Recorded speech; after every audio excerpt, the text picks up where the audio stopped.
Very pleasant good afternoon to you from the Tower Grill on the campus of Arizona Christian University. It's the Storm Report, episode 22. Good evening, everyone. My name is Kevin Derryberry. I'm your program host, and my co-host is our SID, Tim Gooszen. He's on the other end of the set, and we're going to begin the program talking a little baseball, but before we get to that, we'll introduce Manny Villa and Robby Campillo. Gentlemen, welcome to the broadcast tonight. Thank you for having us. It's absolutely our pleasure. We're going to talk a little track and field on the program as well. Jamel Shaw is here in studio, as well as Tommy Cruz. We will talk with those gentlemen about their success over the weekend at the track and field meet at Grand Canyon College over the weekend. But let's kick it off here. It's been a great week. So much excitement on campus. But we begin with the baseball program. First and foremost, Manny Villa, Robby Campillo. I want to start with Robby for just a second. Robby, kind of a slower start to the season for you, but we'll start with your health. How are you feeling, and are you ready to go? I mean, I'm feeling pretty good right now. The health, I'm back to 100%, which is great. I feel like it's really going to help the team out later in the postseason for sure. Okay. You got to appreciate the fact that you took care of business over the weekend. 3 out of 4. It's just got to be a great feeling to leave California with 3 wins. Yeah, 100%. And we needed those 3 wins, especially late in the season. So it's good to be back on track as a team. Man, you got things going for us in that first game. A big home run against Menlo. That kind of was the catalyst behind another an impressive offensive outing. But then you need a little pitching to go along with it. You're starting to get some pitching now. How about Eli Elliott over the weekend? He was fantastic. Man, he was electric. I mean, lights out, just wanted to get the job done, wanted to compete for all of us. And he did just that. He stepped on the mound and just straight up shoved for the whole team. 7 innings pitched, a complete game, 11 strikeouts. Tim, that's a good way to start a series with a nice dub. Well, it's a good way to get yourself named the Gsac Pitcher of the Week is what it is, and that's what Eli Elliott was just announced as earlier today. Gsac Pitcher of the Week. Kudos to him, and kudos to you guys for helping out with the offense to get him that W. Obviously, 11 strikeouts, so it's getting it done. Yeah. I gotta just drop this real quick. I work mostly with softball, as you guys know, but over the weekend we had Hope International here, and the Hope International pitcher, I was looking up her stats, and the week before she had struck out 20. And, you know, softball only plays 7 innings. She struck out 20, and there was 1 out remaining. And you're like, okay, so what, she ground ball to shortstop? No, a line drive back to the pitcher. She recorded all 21 outs of the game. That was That was 2 weeks ago, pitcher for Hope International. That was nuts. That's what we call being in the zone, right? Yeah. I mean, you're in the zone right there. Fantastic. That's what you call the batters not being in the zone. Yeah, swings weren't working that day for sure. 2 ways to look at that. Manny, for you have been a consummate professional all season long. You're playing a tremendous defense over there at third base. What's been right for you as you prepared in this offseason, and you've had a great season, lead the team in doubles, 5 home runs. It seemed like you've added a little muscle to the frame, and you're swinging it and seeing it very well at the plate. Honestly, consistency was a big thing. Consistency was what I was working on over the fall. I knew I had the skill set. I knew I had the things that I needed to be successful. I just needed to make it a consistent, everyday thing, and I think that's what changed this year compared to the past years. Comfort, and you're comfortable, right? Well, 100%. I feel like I'm seeing a beach ball. And you're also taking that you play the hot corner. I know you've made a lot of plays defensively. You're making third base look pretty easy. Thank you for that. Nah, I mean, I've been playing third base for as long as I can remember, so at this point, I mean, I'm not going to say it's muscle memory because you still got to adjust here and there every game, but I feel very comfortable in that corner. It's like home to me. Yeah, you look real good doing it. On the other side of Robby, you like to mix it up. You like to, let's do a little DH, let's play a little first base, let's do a little catching. Mm-hmm. So you kind of go to the ballpark sometimes, and you're like, I don't know what coach has me in the lineup. Now, I know you have been doing a lot of catching. It's been mostly Curtis Roberts and a couple other guys getting the job done back there. But how do you go approach that when you go to a game and you're like, well, I could be the catcher, I could be the DH, I could be at first base? I mean, I just show up, and wherever the coach has me, I'm just going to do the best that I can and try and help the team win.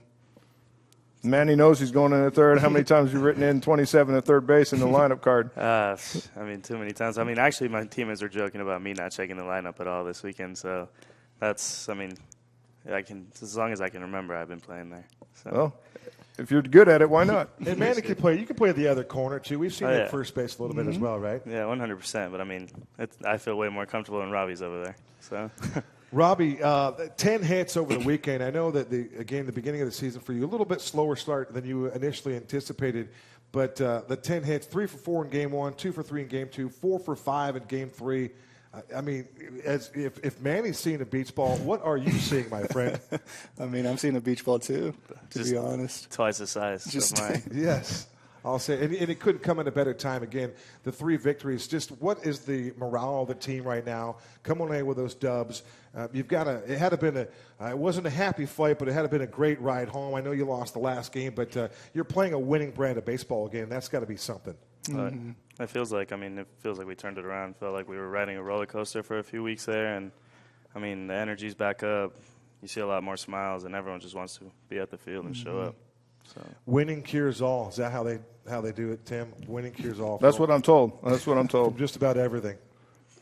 So, guys, you're heading into conference, and I think you're currently 4th in the Gsac standings. Yes. Of course, the top 6 make the postseason, and I think if I'm counting out the season right, you only have 2 games against conference foes left. Yeah, so we have 4 games each, 4 series. Yeah, because you have Menlo this weekend. Yeah, and then you have to finish San Diego Christian. Yeah. And then you were supposed to be playing Bethesda that following weekend. That's off the table now, and now you guys are going to add in a few more games here and there, and maybe get something in with Park and add something in with a couple others. So lots going on. But as you're approaching these last 2 series with conference foes, what do you guys think you need to do to finish out your capability of going to the postseason? I think mainly we just need to stick together and just play as a team. So when somebody else fails, everybody knows that we have each other's backs, and we're going to do anything that we have to do to win. And then when it comes to conference tournament, the exact same thing. Yep. Just win from now on. That's all we got to do. Is that it? Win. No other formula. Just win, and you're good. Do whatever There's no other option. Nice. I like it. We just agreed it cures everything. It's the remedy for all. You're right. You guys, if you would comment on the back end of the bullpen, Trey Tarver. I mean, this young man is he's electric stuff. He's starting to swing the bat a little bit. He's an incredible specimen out there on the field, but he's getting people out, and he's just been nasty. I know for me, like once Trey Tarver comes in, we're winning. I know we're winning that game. Yeah. He's the man that I want on the mound when the game's close, or I know that we're going to win. It's that belief, right? It's the mindset. It's the intellect saying, hey, we've seen this guy battle. We know he can get people out, and he's going to do it again for us. Yeah, 100%. And I asked the guys before we started the show if either one of them have faced Tarver, and neither one have had the opportunity to do so, right? That would be that's okay, I guess, in this case, right? It's good for us. Yeah, it's good. It really is good for us. You don't want anybody or anything to foul up the swing because, again, you guys are red hot right now. So to face Tarver for no reason would be silly at this point. Yeah, right? it might go from a beach ball to a golf ball in a hurry. Oh, yeah, 100%. I mean, we're just both glad to have him on our team, and the kid is electric, just lights out every time he shows out. So we're just glad to have Trey Tarver on the ACU staff because we don't get to face him. And he's just a freshman too, right? Oh, yeah. 6'5", 230. Man, you can't teach the size, but that's just fantastic. Yep. He's great recruit by Joe Mack. 100%. Great job. Yeah. Probably one of my favorite players to watch, not going to lie. Manny, I got to ask you, we've already talked about you have 5 home runs, and you're tied for the team lead. Big, strong guys here. You know you're expecting that. But who are you tied with? I'm tied with Justin Ramirez, actually, my right. roommate. You're center fielder and your leadoff hitter and your speedster. And here's a fact that I was blown away by. I looked this up today. Do you know that you guys have attempted the same number of stolen bases as well? Yeah. You both have hit 5 home runs. You both have 15 stolen bases. And he's gotten 1 more on you. But I was not expecting to see that stat line when I looked there. So when you compare yourself to other guys that aren't power hitters on the team, and you're like, hey, he's leading the team with me in home runs. Now I know at least 2 of them were inside the park jobs where he hit it and turned and burned. Yeah. And you just send him over the fence and take your time getting around the bases. He gets there in a hurry. So what's that like? Maybe a little more style. That's all. Maybe a little more style. Maybe a little bit. So when you look at the guys like Justin Ramirez at the top of your lineup, that's leading your team in home runs, and then you look at other guys that are just getting the job done. What does that do when you're thinking about, all right, this is how we got to attack this team? Our leadoff guy, he's probably going to be on. Yeah. I mean, it's Justin. He's probably going to get on, and then it's got to trickle down to us down in the lineup. But he could hit a home run, he could hit a double, he could hit a triple. As you're preparing for that in the lineup, what are you looking for out of those guys ahead of you? So, I mean, I hit in front of Justin Ramirez and Daniel Durazo, and they're both amazing at what they do. They know how to handle the strike zone. They know how to have an approach, and they both have really consistent swings. So, I mean, when I look at the power numbers, yeah, it doesn't surprise me that Justin's up there just because his barrel-to-ball control is just probably one of the best I've seen out there. So, however he needs to get it done, I mean, inside the Parkers, I know I won't be doing that. So we weren't planning on that from you. Yeah, no, not at all. But, I mean, we know Justin's going to get on base. We know Daniel's going to put the ball in play no matter what. That's what Daniel does, barrel to ball all the time. And with Robby behind me, TT behind me, I mean, all the guys that can just swing it, I feel very comfortable out there. I know I'm going to get a pitch to hit. I know I don't have to force anything because the guy behind me is just as scary as me. The guy in front of me is just as good as me. So it allows me to be comfortable, breathe, and just really select my pitch and go to work. And I think that's one of the biggest factors this year as well. Did I hear you say he's your roommate? Justin Ramirez? Justin your Ramirez, roommate? yeah, he's been my roommate for the last 2 years, and it's just, I mean, he told me earlier this year that we switched. He started hitting home runs, I started stealing more bags, and I thought that was hilarious. So it's an ongoing joke. Okay, sure. All right. Well, let's see who ends up on top as the season goes on. I better start hitting them, man, because he can get running. I'll tell you that. He'll get the running ones Yeah. probably. So, Robby, for you, then you get all that traffic in front of you. Mm-hmm. What do you prepare as you go into a game? I mean, I know for a fact that Justin's going to get on, as always, and Daniel's going to do what he has to do to get him over. And then Manny, I mean, he's red hot right now, so he's going to do whatever he does most of the time. Hits a double, single.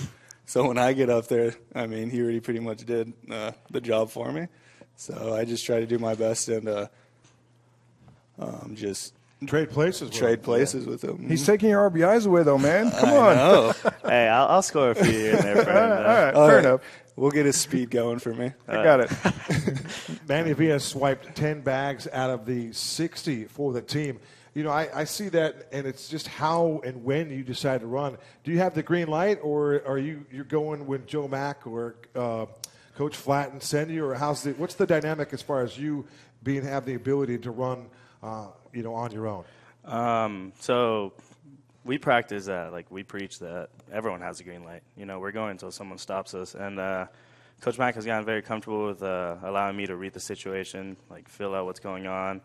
Amount of outs, runners on base, just everything that goes into deciding whether or not you're going to go. And I think knowing that my teammates are confident in me and my coaches believe that I can take a bag, then that just makes me feel comfortable. And once I'm loose, I just get going.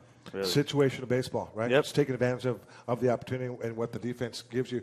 The other point I wanted to mention for Manny Villa is the 5 sacrifice flies. You know, it just kind of shows you one part of this team that's selfless. You guys will play for one another, and if you're hitting balls into the outfield and you're getting guys to come home, sacrifice flies, those are unselfish at bats, and I just think that's another nice attribute. Just shows you the team aspect of that you guys are all pulling for one another. Yeah, 100%. I mean, we know that when there's a guy on third and less than 2 outs, our job is to get him in, no matter how. And we've been focusing on that. We're getting our run production up once again, and it's looking good for the postseason coming up. Robby, I got to ask you, got to take you back to Benedictine Mesa. You decided to go 2 home runs. I was actually on the call for that. Derryberry was busy other places, so I jumped in and got on the call. And that home run, you smashed down the line. I thought that thing was foul by 15 feet, and then it went clang off the foul pole. How many times have you hit the foul pole? I've never hit the foul pole. I've actually never even seen it live. So to be able to do that was pretty cool. I thought it was foul, and the way you were running, it kind of looked like it was telling foul, and then and the wind was blowing that way, and so it was pushing it even farther. And I thought, man, that thing's going foul by 15 feet, and then nope. Round trooper, let's go. Let's get it done. I just had to ask because then the very next day we had softball, and we had a girl hit it off the foul pole. I'm like, really? You don't go to 2 games in a row. You never see him hit it off the foul pole. I went to 2, called one, and was at a game, and bang, bang. All right, just an interesting story. Pick up a Powerball ticket. You never know. Just ride the hot hand Could like be. these guys do. We're all superstitious up here, right? Baseball players and that like. I wanted to ask Robby, you go down memory lane. Excuse me. Let's try this again. Let's slow down and talk on the radio. Memory lane, right? For Robby Campillo, first home run in Division I college baseball. You hit a bomb against Air Force. Do you remember that moment? I do remember that moment. Yeah. It was pretty cool.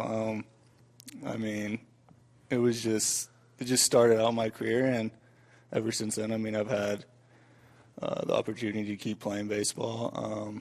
And ever since then, I've just had the confidence to continue to do what I have to do, just trusting myself, and then, again, trusting the teammates that I've been playing with. But you hit a ball like that at that level, it gives you the chance and the mindset that you belong and that you can believe that, hey, we could do this again wherever we go. It's nothing like barreling one up and watching it go a long way. Yeah. Then you did it later on in the season. You had, I think you mentioned the 2 home runs. Have you done that twice in your career now? Yes, two home run games. So. Because you had 8 stakes in a game last year on the road, right? At Masters, yeah, I love that. I love to play there. Yeah. Good ballpark, good pitching, everything. Real fun. More beach ball stuff, right? Huge beach That's balls that SoCal thing, right? Yeah, that is definitely. It must be the hitter's eye behind. You can see it very well. Oh yeah. The soccer field that continues on in the center field. It must be a good batter's eye. So, Robby, for you, I know you have. Theoretically, you have a COVID year remaining. You've only been playing with us for 2 years, and you played 2 years at New Mexico. Mm-hmm. Are you coming back? You're not coming back? You're no, not so sure? This is actually my last year of eligibility. Is it? Mm-hmm. Even with the COVID stuff? I thought you had one more. Yes, I believe so. I'm pretty sure it's my last one. Okay, I know, unfortunately, we lose Mr. Manny. He's played 3 years with us and 2 years prior, so Mr. Manny will be moving on. But I thought you had one more. I don't believe so. Okay. I mean, I hope I do, but that'd be fun. All right. I don't think so. Well, then I can't ask you if you're planning on coming back or not. Before we ask you, gentlemen, what's next on the docket for you guys after this season, if you could, give us a good Joe Mack story. Anything about Joe Mack that you'd like to share with us that's cool and that's appropriate for the air? I'm sure everything is. But I'm trying to think of the player that was a good player for us. I want to say Sam. Was there a guy recently, a left-handed hitter, Asian young man? Oh, Jake Sim. Jake Sim. Okay, there you go. A lot of names running through here. But Jake Sim, a great young man. He just didn't get out of the box the way he could have in one particular game. He was immediately one game. Well, at least we'll just keep it. Yeah, we'll just keep it that way. Okay. So, Mr. Sim, he exited the game on the early stage, if you would, right? And so after that game, I asked Joe Mack. I said, "What was the deal with Sim? How come he exited so early?" He said, "Sometimes we just need a hard 90." And all he was saying is like, "Hey, I'm just looking for somebody to give me all their effort, run down the base pass as hard as you can, give me that hard 90." So I thought that was kind of funny. It was a great way I understood immediately what he was looking for, just a little hustle. And I was just curious if you guys had something else that you could add on top of that, just that might be fun or inspirational or just any Joe Mack story. My first day here, actually, I think it was 2019. First at bat at practice, I popped out like foul, first baseline. Obviously, I'm not going to run. I know the ball's going to be foul if they drop it. I'm standing in the box just watching it, and as soon as they caught it, I was taken out of the game in a heartbeat. I didn't know what I did. I was like, what's going on? He's like, well, I know it's practice, but you got to run it. Like, everyone's running it. We're expecting you to run it, and I don't think I've stood in the box since. So that's a funny one. Teaching moment, huh? And early, too. He caught you early. Oh, yeah. He told me, he's like, you're not going to do it again. I guarantee you that. And he was right. So awesome. Mm-hmm. How about you, Robby? Actually, mine is pretty similar to his. I mean, coming from the D1 level to over here, up in the D1, you're kind of just doing what you have to do. And then down here, I like Manny, my first at bat in the fall, I popped up foul territory and didn't get out of the box because it was going to be foul, and I was out for that game and actually the next game. So that was something, a learning experience for sure. Joe Mack consistency is king, isn't it? Yeah, get out of the box. That's the key to this story. Yeah. Oh, yeah. It doesn't matter who you are or where you are or anything. You better hightail it down to first base and keep running. Because you'd really never know. Pop up the center, you think it's going to be a can of corn, the guy drops it, you could be at third base, right? I mean, it's imperative. You got to hustle. Yeah, well, at Canyon View, anything out the outfield, it could be an adventure because it's so dark out there. There's bad hops in the air. Yeah, for sure. We need to rent some lights and get some additional lighting out there for you guys. Yeah. So. And we've got games coming up there this week. Of course, we begin the series. I mentioned Menlo earlier. You guys played William Jessup. You took 3 or 4 against Jessup. But you get Menlo this week at home at Canyon View. It's a 4-game set. What do you think of this coming up, and what do you guys know about the Oaks? We don't know much, to be honest with you. But I'll tell you, if there was 5 games, we'd try to win 5. So that's all we know. We're going after every possible win we can get prior to the postseason, and that's our goal with every team. I mean, they're going to come. We're home for the rest of the season except Embry-Riddle. So we just got to defend our turf and do our thing. Mm-hmm. When you have this funky series, though, this is the only series you have where you actually play Thursday, 2 on Friday, and 1 on Saturday. Thank you, Southwest Airlines, for having to move their flight up. So does that change your mindset? I mean, it shouldn't, but you have 4 games in 3 days instead of the normal 2 setup that you guys are used to. Does that change your approach at all, or change what you're doing? I mean, I don't think so. I mean, we're just going to show up. It doesn't matter who we play. We're going to show up with knowing that we have each other's backs no matter what. And we're just going to come out there, do our best, be our best self, and we're going to win. So you're still eating the same meal that you always eat before a game. You're still putting the same socks on that you haven't washed in 2 weeks. You're still putting all that on the same way, even though it's 4 games over 3 days, right? 3 games. It's superstitious, you know. I understand how it works. Share with us, what are your superstitions, Robby? Park in the same spot? What's the deal? Timmy alluded to a couple there, but what are they? One crazy thing is since I was actually, I want to say 12, I've had maybe not 12, probably high school, I'd say. I've had the same exact jock strap. That I will not. My dad has sewn it. We've done everything. I will not. I will wear that every game. But other than that, I mean, didn't see that coming. Tim, I got to say, I don't know. Maybe I was the one that was encouraging Robby to tell us that story. Sometimes there could be too much information, but that's classic. That'll be one that we will archive, and we will revert back to this one for a long time. What about you, Manny Villa? I actually had an undershirt that just full of holes everywhere, but it would lock me in, and I would wear it. I actually lost it this year, and then I started hitting even more, so I don't think it was a problem. But no. The other one, too, is like I've really done this since I can remember. I will not split poles with whoever I'm walking during season. I just think it's bad luck. So. I see. You won't split poles? So if I'm walking with someone and like they go around the pole, I will walk around the pole just so I don't. This is my thing. It's been my thing since I can remember, and I just can't change it. Never heard of that one. I've seen my son walk into a pole, but never around a pole. Do you step on the line Nope. in any way? Okay. While I'm listening to the national anthem, I'm just thanking God for like the day and all that stuff. I always do that during games. So. Two more points. I don't think that's true, though. I've seen you step on the line, a little hot shot behind the third base bag, Manny Villa going glove side out in foul territory, step on the chalk, make the play, throw across the diamond. So I don't know. You've stepped on the line a couple times. The only rule that applies is as long as I make the play, it doesn't matter what I'm doing. So that's different. But when I'm running out to the field, I make sure I don't even come close to the line because I can't. Not even when I'm warming up. Got it. One last question for Robby, one last point for Manny Villa. Robby, for you, you've done some catching, you've done some bullpens and caught bullpens for just about all the guys. Who's got the best stuff, and who do you think could continue to improve and take us to the next level here as we look at pitching a little bit going into the last month of the season? I think Eli's been really hot right now. He's always had electric stuff. I mean, he's done everything that he's needed to do in order to prepare for games. I think we're going to definitely ride on his back for a while. Another guy is Trey Tarver for sure. Even though he's a freshman, again, I will always want him on the mound in situations that are close or when we need to win. And Tarver's just getting big outs right now. It doesn't matter if he's starting or he's closing a game out. He's just getting big outs. He's high the leverage. Man. He really is the man. He's going to be a big help for ACU moving forward, not only pitching but also with the bat. So. Last point. I feel like I'm kind of lucky. I was raised by Don and Trish Derryberry, and I think that part of your upbringing in life and how you end up as an individual and how you pursue the journey is the way you're raised. And I know this guy right here, Manny Villa Jr., his parents are incredible. Some great people. I've had some great conversations with your dad via text. Manny Villa Sr., you've got some great parents, so congratulations to you.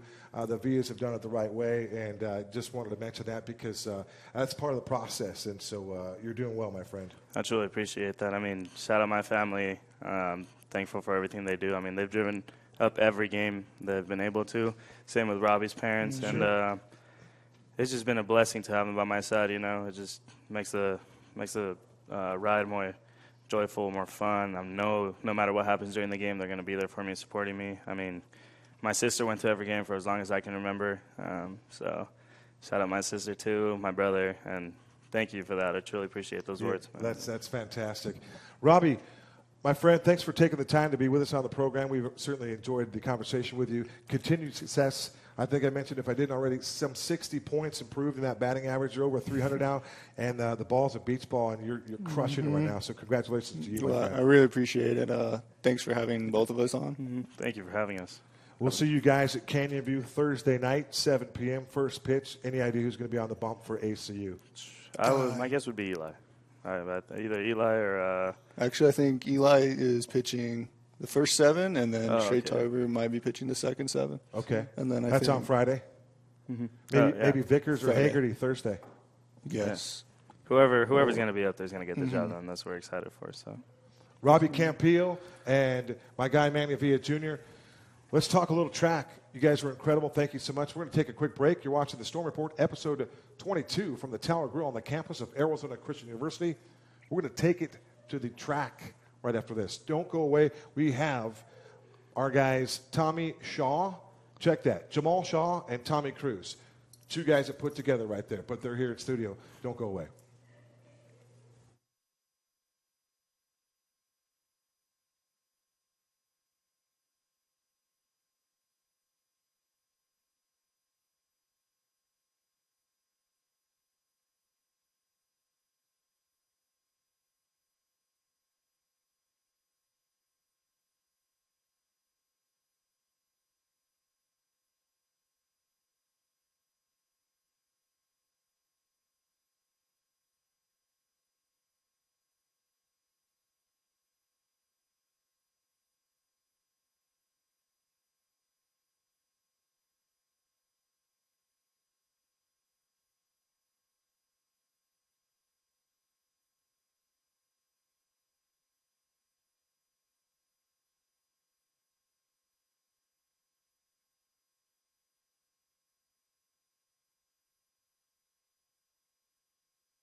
Welcome back to the Storm Report on the campus of Arizona Christian University. I'm Kevin Derryberry. My co-host is our SID, that's Tim Gooszen. Joining us on the set is Jamel Shaw, a thrower, an ACU shot put record holder.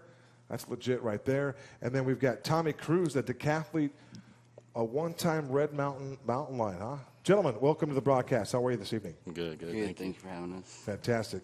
Tim, these guys at a meet at Grand Canyon University over the weekend, and it seems as though ACU represented. We showed up and we showed out. Congratulations on the success, gentlemen.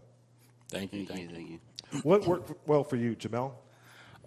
Pretty much in discus, I kind of had a really good throw, and I kind of just, when I at this meet, I really was trying to just go slower, just work on my technique.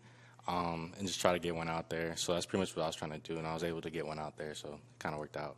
So you participate in 2 disciplines, shot put and 3 disciplines. Yeah, so shot put, discus, and hammer throw. Okay. Yes. We're going to get educated on this broadcast, Tim.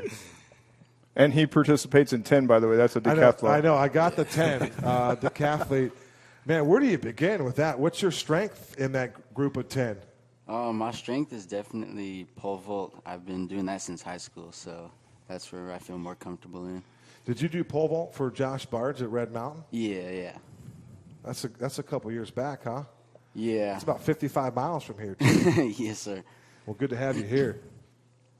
Okay, so we're going to break this down. You are going to educate us. We'll give you this opportunity because track and field is a sport that a lot of people watch at the Olympics. Let's be honest. If you talk to most people, they're like, yeah, I saw it on, the sprints on the Olympics. So breaking it down, you have multiple events. You work with 3, and this is a question for both of you.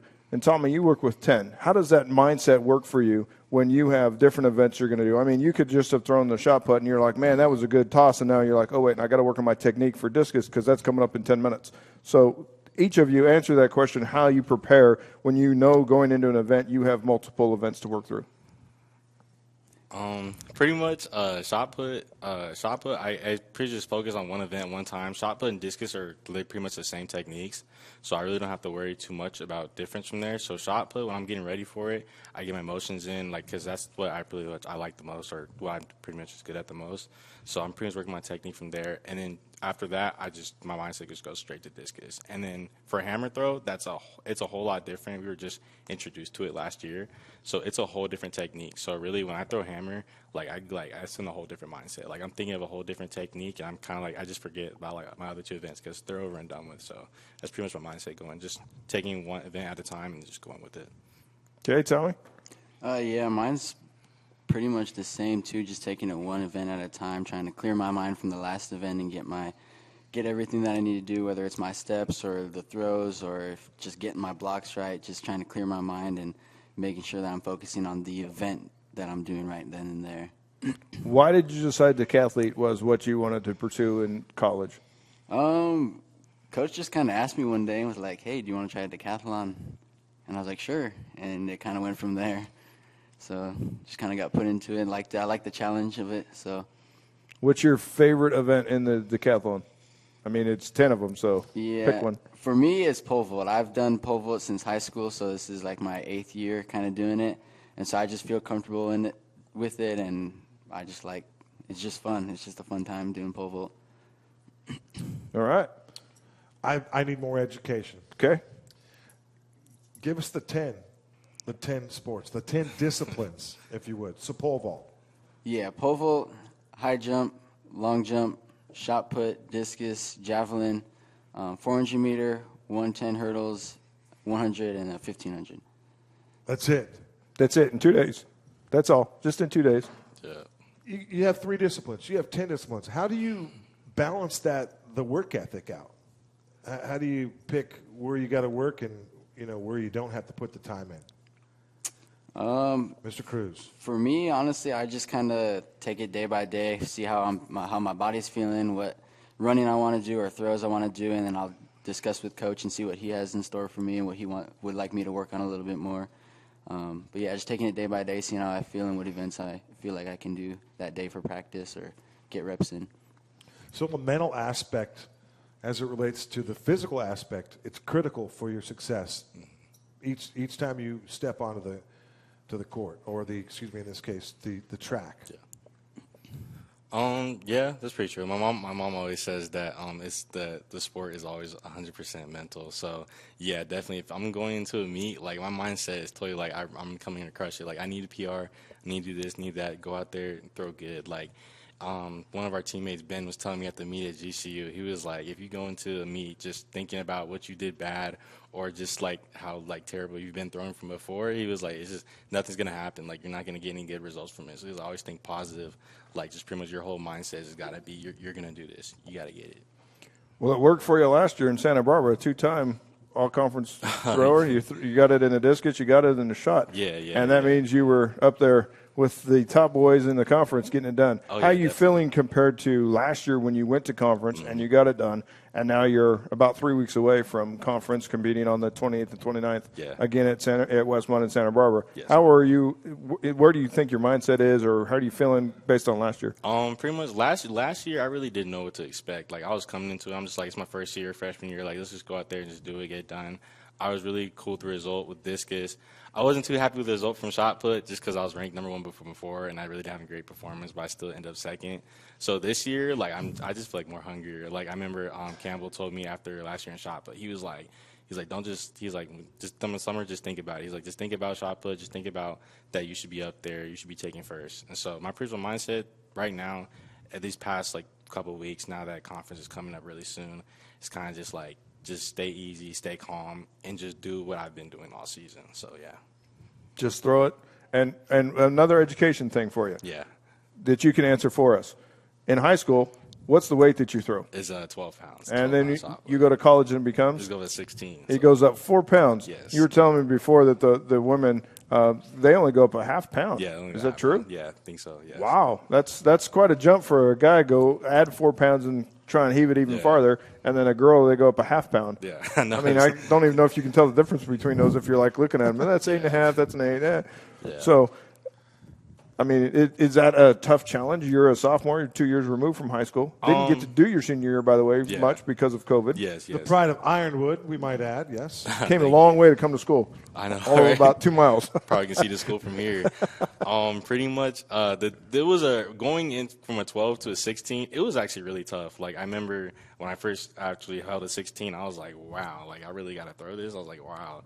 But then from exercises and then just throwing, getting used to it, and a lot of strength building exercises over the summer. I trained with my trainer, Joel Banfield, and he really got me like. I kind of bulked up pretty a lot, so I kind of got used to it. And then the 16 is like nothing to me now. Like I'll throw it like it's nothing, like a 12. Tom, anything like that? And when you're going through all those events, any other sports that have they go up and increase in weight, or they do something, the hurdles are higher, or whatever? Give us some of those that you run through or work with. Yeah, so the hurdles do jump up higher. So in high school, they're 39 inches, and then in college, they jump up to 42 inches. I can't jump that high. I won't make it. Yeah, it's a tough one, especially for me being so short. Well, you do have a great guy to kind of emulate and watch. You had an All-American, 3 or 4 time All-American, a guy named Gsac Kleppe. He was pretty good, and he wasn't much taller than you are. So you actually have a perfect role model, having come through the ACU track program. This being your 4th season, you got to run with Gsac a lot. So you got to see his technique. I always just sat back and was amazed at that guy. Like, you're this tall, man. How are you getting over a hurdle that's this tall? Like, it seemed like it was taller than him, and he made it look so easy. What did you learn from Gsac? He just made it look so easy over it. Just the work ethic that he had, and just trusting coach and putting the work in every day. He was probably one of the hardest workers that I've ever watched in practice, and making sure every rep was good and perfect, and taking in everything that coach had to say. So that was just probably the biggest things, making sure every rep counts and doing your best in practice, working hard as you can. I think there's got to be something about being underestimated as well. And one of my favorite pictures of Gsac, and this is kind of going and ties into you as well, took place at Paradise Valley. This was probably his sophomore year of running, and he's going up against a guy from a local community college, whoever it was. But the guy's like 6'2", 6'3", and Zac's standing, he's listed at 5'8", but that could be generous. But he's listed at 5'8", and I have a sequence of pictures that starts before the race, and it ends with him crossing the line. And Gsac crosses the line and is looking at the guy as he is winning first place in the race. He's looking at him running by, and the guy, the whole race, you can tell the guy next to him's like, what in the world is happening? I'm 6'2", I should be smoking this guy. But Gsac, that's got to be a perfect example for you to learn from, for somebody that shouldn't really realistically have that opportunity to be as good as he was. But what did you take and go, I got to do that? You talked about the work ethic. You talked about showing up every day for practice. Is there a technique, though, that like, you always go with the right foot first, you always go left foot? What do you do? Yeah, I always lead with my right leg first. That's just what feels comfortable to me, so I always got to leave my right leg forward. It's fun to watch when you guys get going and you're in that rhythm, especially hurdles. That's kind of one of the funner races, because if you miss, you're going with it. Oh yeah, you're tumbling. You're taking it with you, and probably the guy next to you too. Yeah. We're speaking with Jamel Shaw. He's a thrower on the ACU track team, and we're also speaking with the decathlete on the men's track and field squad. That's Tommy Cruz. Ted Campbell is the head coach now in the 6th year. What are some things that you recall from Coach Campbell as he prepares for you, whether it be practice or your next coming meet? What are some things that have just registered with you that have helped you have success under the tutelage of Coach Campbell? Pretty much. This is my 2nd year under him, and so pretty much from this year, I've really gotten a lot from him. Is not scratching. Like obviously when we're throwing, like if you fall out the ring or if anything happens, they don't count it. It's a foul. And so then during the beginning of the season, I scratched a lot of my throws. Like during practice, I was scratching a lot. And so he told me, he was like, if you don't scratch in practice, he was like, you're probably not going to scratch during meets. And so I really just started we had a meeting about being coachable too. And so I really just started listening to that. And then during practice, I just stopped like fouling, scratching, just treating it like a meet every time I was at practice, every time. And so then during the meets, I just stopped scratching too. And so it kind of really helped. And so that really stuck with me. You raised your level Yeah. at the practice time. Yeah, definitely. How about you, Mr. Cruz? Yeah, one thing that he's been telling me is, like, always make sure, like, every rep counts, basically. So, like, in my long jumps especially, he's like, make sure you're coming down the runway full speed every time and just giving it your all, basically. You guys had success at that GCU Invitational, outdoor versus indoor. Is there a preference for either one of you? And what are some things that, back to that education category, some things that you could inform us or educate us on the benefits of outdoor versus indoor? Jamel. This was my first year competing indoors, so pretty much I liked it a lot, even though I'm still kind of an outdoor guy just because we get to throw a lot more things. Indoor is pretty much only like we still throw shot put, and instead of hammer throw, we actually do the weight throw because we're indoors, and we don't do discus because obviously discus it goes super high and we're inside a dome, so no discus. So pretty much we only have 2 events for throwing, and so pretty much the feel of it all, and I really like the indoor season this year. Yes. For me, I'm more of an outdoor guy. I like the warm weather. I like being outside. Okay. The events are a little bit different, so it's a shorter track on the indoor. So instead of the 100-meter, you have the 60-meter dash. Instead of the 110 hurdles, you have the 60-meter hurdles. And yeah, those are the 2 main things that are different from indoor and outdoor. Interesting. You guys, Johnson and Duarte. So Gabe Johnson with the javelin, and then it was Ariz Duarte with the steeplechase. Both of them finished at the top of their class in that event. A little comment on your teammates and their success this weekend. Gabe is doing really good. I mean, I forgot what meet. I think it was a Gooszen meet because I mean his dad is like I think his dad's Olympian, or he's a really great dude and Campbell played with him. And I was like, yo, he's got a lot to live up to. And Gabe, he keeps improving like every day. Like even with shot put, and I saw him throw, I'm like, oh, he's gonna throw far like real soon. And same thing with Reese too. I saw Reese throw, not throw. She ran at I forgot what meet it was. I think it was the same thing as Gooszen meet. I watched their race this time. And I was like, wow, that was a really good race. And so I was not surprised at all when she took first at GCU. So yeah, they're both really great athletes. Well, this is a sport, as we've been talking about, that you're kind of educating us. I mean, there's a lot of viewers, again, that just watch it when it comes on NBC during the Olympics.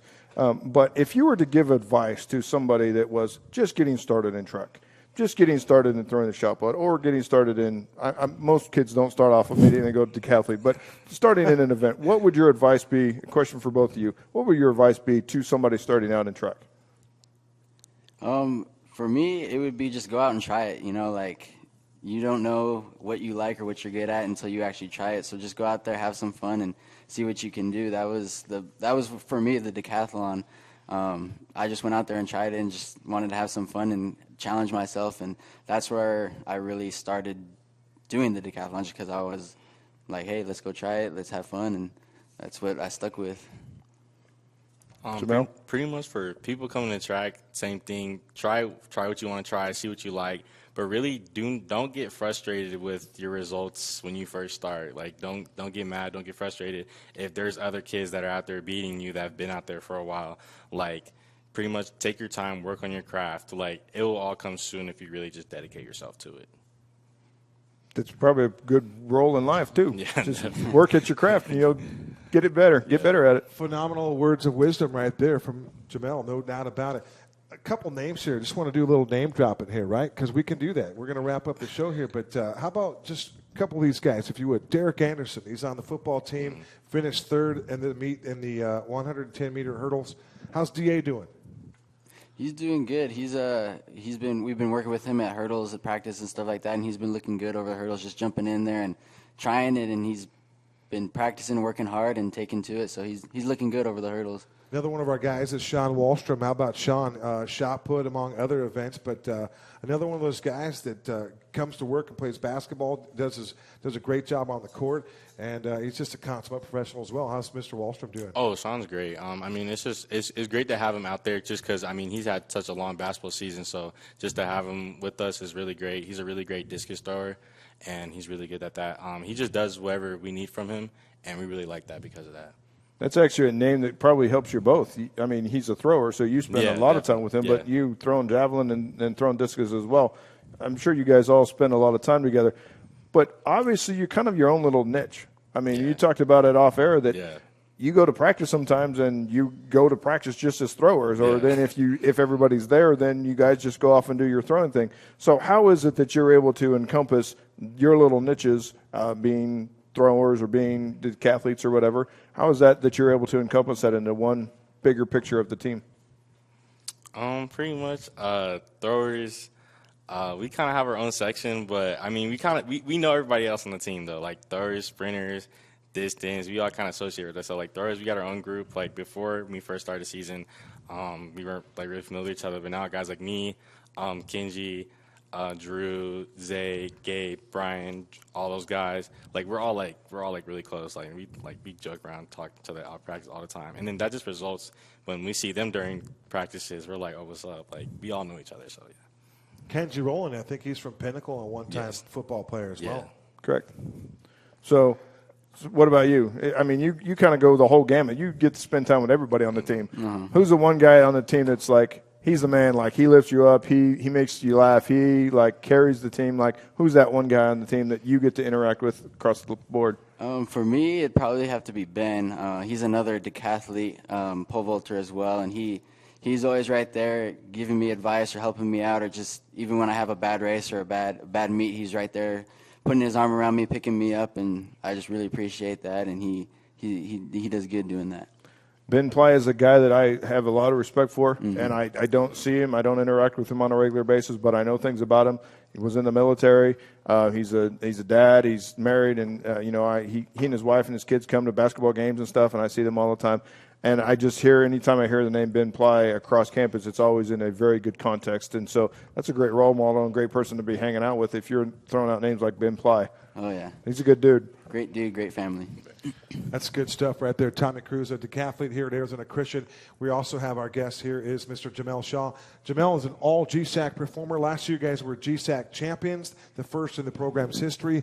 What do you have to do to get back in that kind of existence again next year? Can you guys go back to back? 3 weeks. You got 3 weeks to figure it out. That's all. Just 3 weeks. And is that in Gulf Shores, Alabama? Is that where that? No, that's national. That's national. Nationals, yes. Right. Okay, cool. Gsac Championships at Westmont on the 20th and 29th of April. The Gulf Shores, that's nationals. I'm sure that we're going to have some representation there as well. Oh, yeah. Agree or disagree? That's a goal. That's okay. All right, cool. Yes. Mesa Outdoor Invitational is up next.